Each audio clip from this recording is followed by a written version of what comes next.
Hello everyone, so this video we are taking a look at two classic 35mm single lens reflex camera options, manual focus camera options from Minolta. Both are excellent cameras to start with. The right side is Minolta XD5, came out in 1975.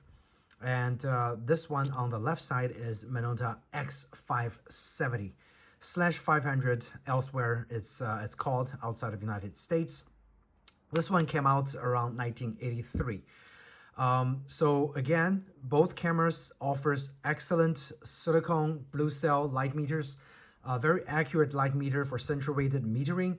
So if you're just doing general photography, those cameras is gonna give you excellent starting point. If you're just getting into film photography, because both of those cameras offers aperture priority exposure, as well as full manual mode if you choose to. Now, I am gonna talk about the reason why should you pick up a X570 or if you should pick up a XD5. Okay, so I would pick up the X570 for the added auto exposure lock right here. The auto exposure lock is kind of important feature if you compose your subject off center. For example, if you compose a model that's standing on the left or right side of the frame, you point this to your model and then you press down the auto exposure lock and then you point back and then you press your shutter. That way, it's gonna expose for the model's face or the model in general while properly exposing the background on the center of the frame. Without this feature, for example, on the XD5, you have to do a manual exposure. So you're gonna expose for the model in the manual mode, which is right here. And then once you have all the exposure set, you know, in the correct shutter speed and aperture, whatever, then you switch to, then you point the camera to your model to compose the shot. You really can't use the aperture priority or the shutter speed offered in the XD5, because if you just directly pointing the camera at the center of the frame, your model is going to be either underexposed or overexposed depending on the background. So that's the downside of the XD5. That's the advantage of the X570. The X570 also offers a full aperture and shutter speed readout. Okay, so you'll be able to, like, if you look in the viewfinder, not sure if it's going to show,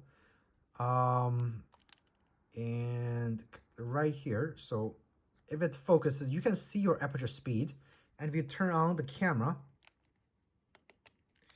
you're able to see the shutter speed somewhere there.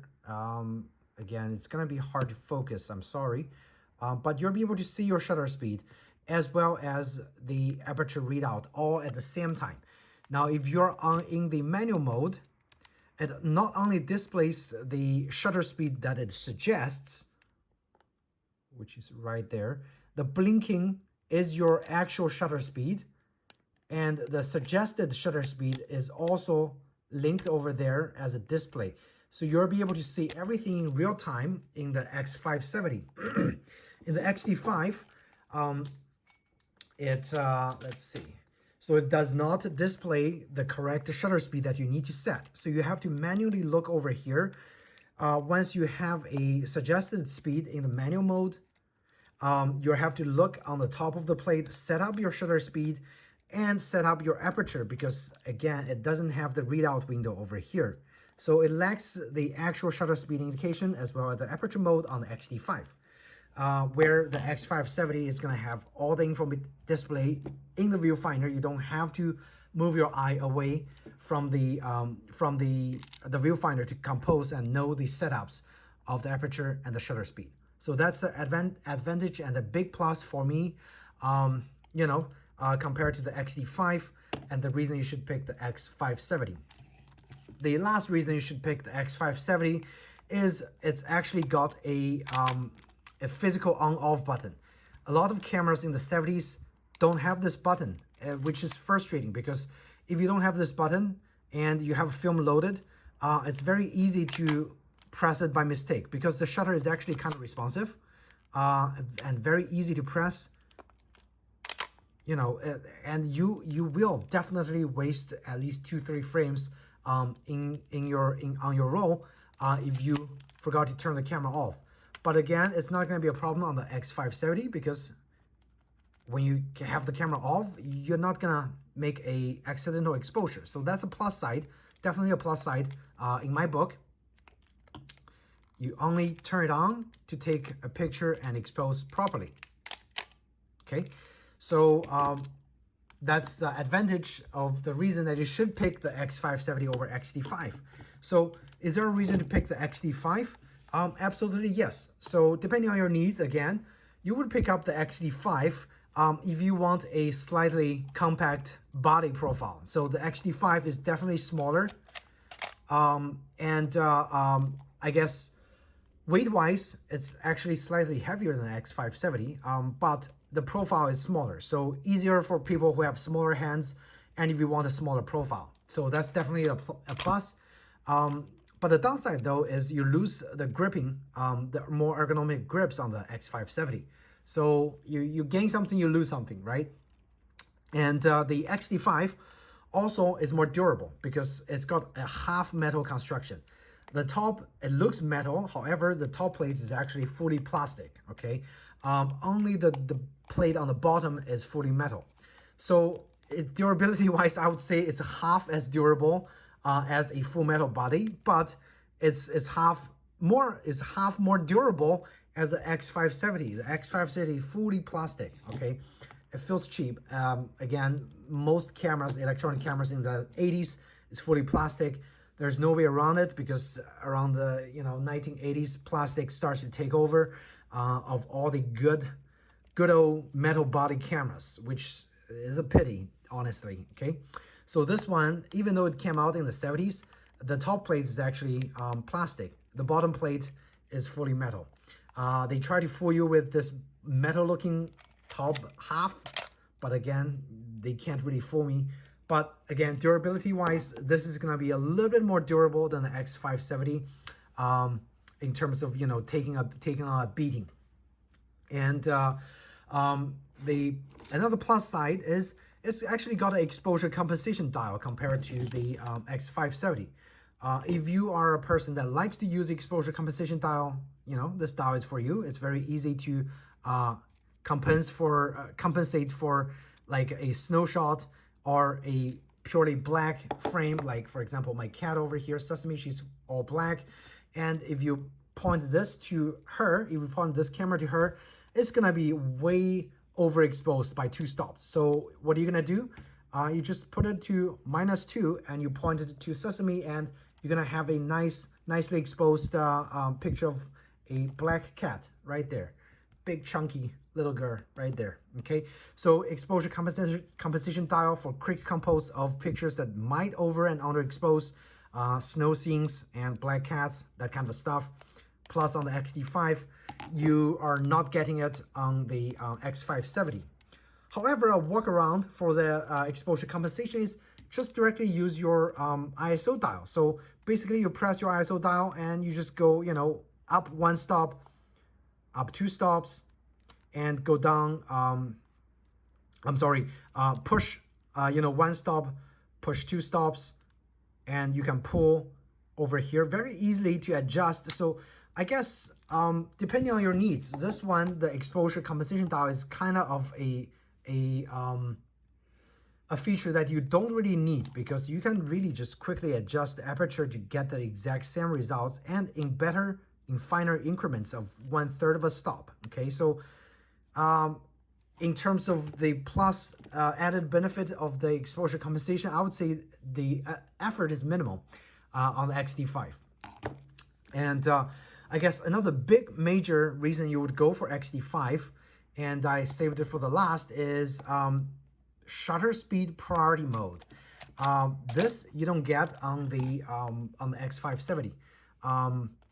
So if you want shutter priority, if you do a lot of photojournalism, you would want shutter priority mode, where you set the shutter speed and the camera does automatic exposure. If you set your aperture at the largest, the camera takes care of the aperture setting for you, okay?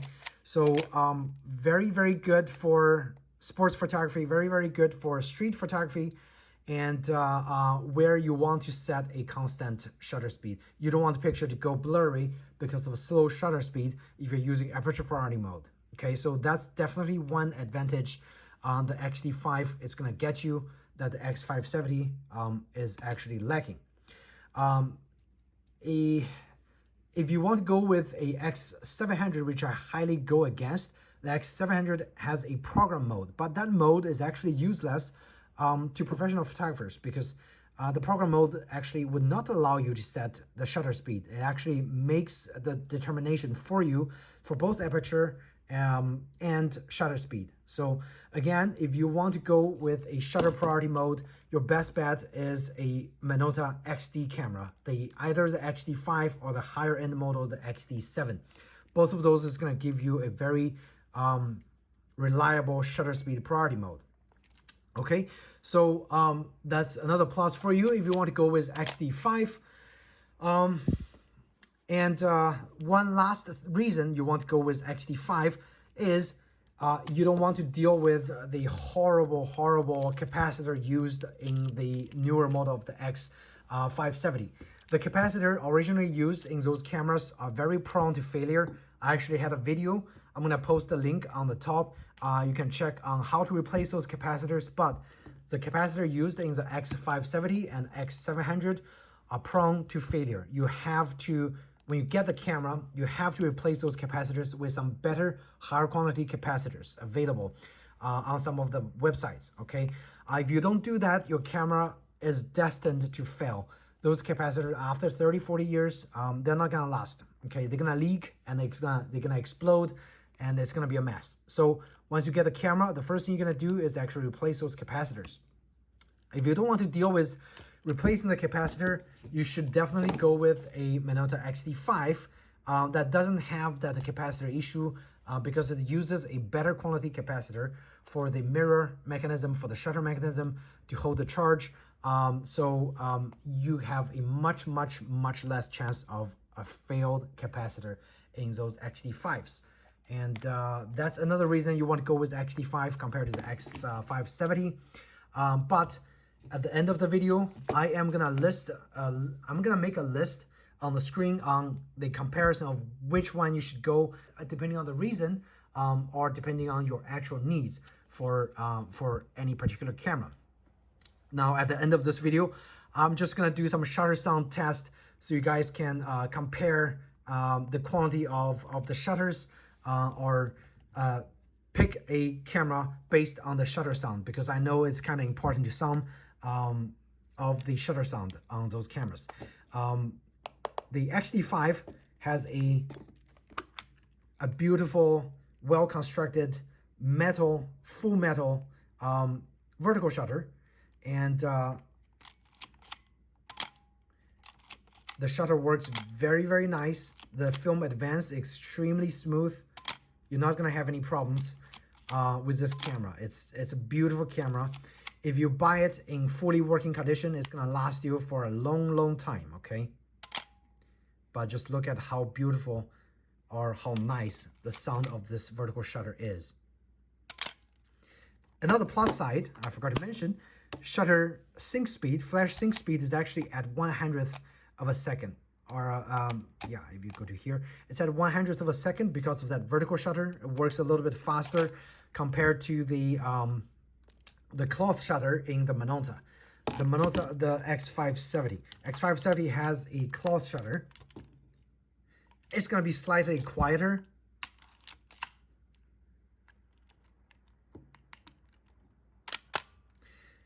Slightly quieter to use. You get that classic cloth shutter sound. Okay. And film advance, extremely smooth as well. The Minolta film advance levers are definitely feels much nicer than Olympus. Okay, the Olympus cameras I had, which I made some videos for also, the film advance levers is very crude and it feels very cheap. Okay, but those are nice cameras too. Just film advance levers are horrible. The Minolta, very nice cameras, no complaints on the shutter or the advanced lever. They're very smooth. Okay, so this is X570.